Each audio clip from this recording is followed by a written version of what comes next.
Thì nó xếp cái nữa.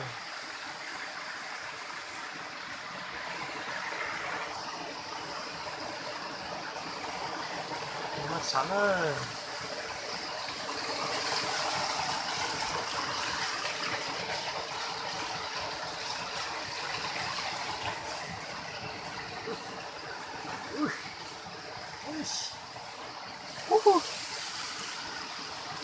Xếp hỏng rồi.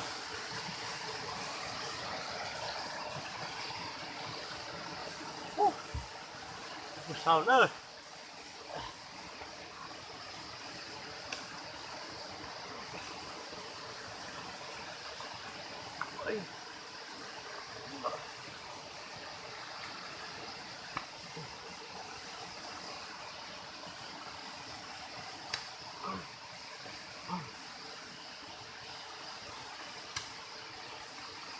Có từng năm một khá phá chuyện xử lý mới.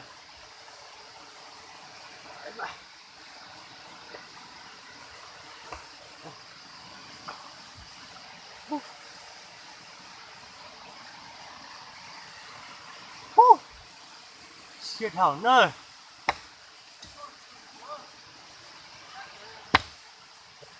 Đây.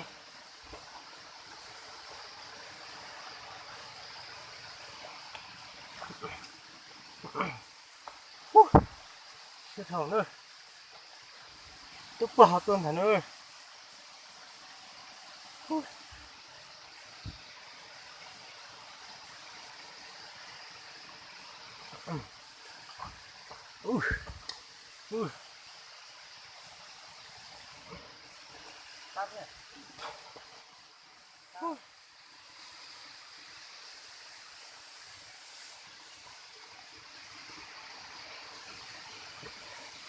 Cái này tôi táo rồi. Siết thằng này rồi. Ôi, giờ tôi chỉ táo lên.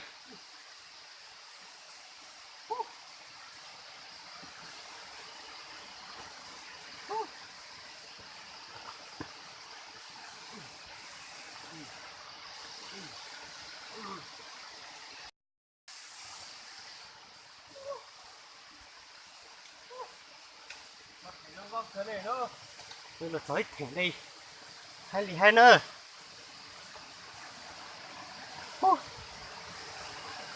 Sao đây nằm thế này?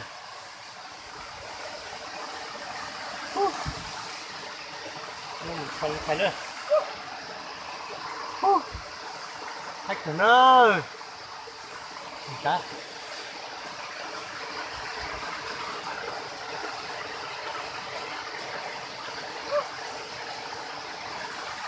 Thách thử nào hay gì hay nữa.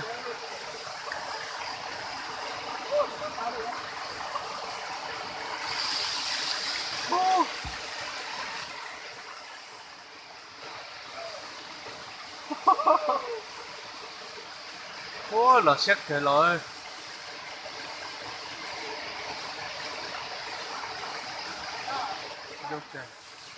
Thành nó mà xét rồi đây ta chờ thì xa trong các.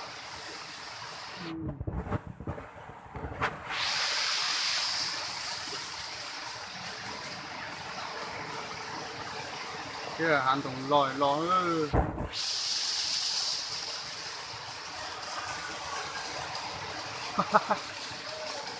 giờ我去打雷射。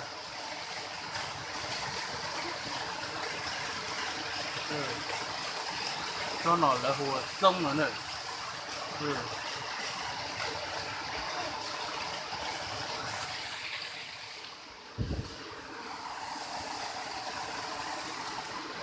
Đây lỗ. Đây từ đây trở chúa. Xe cháo này.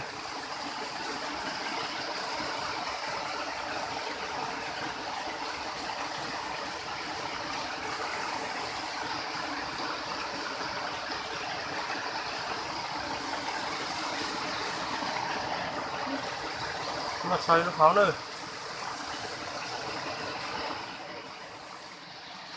Nó nhà từ đây chắn nữa.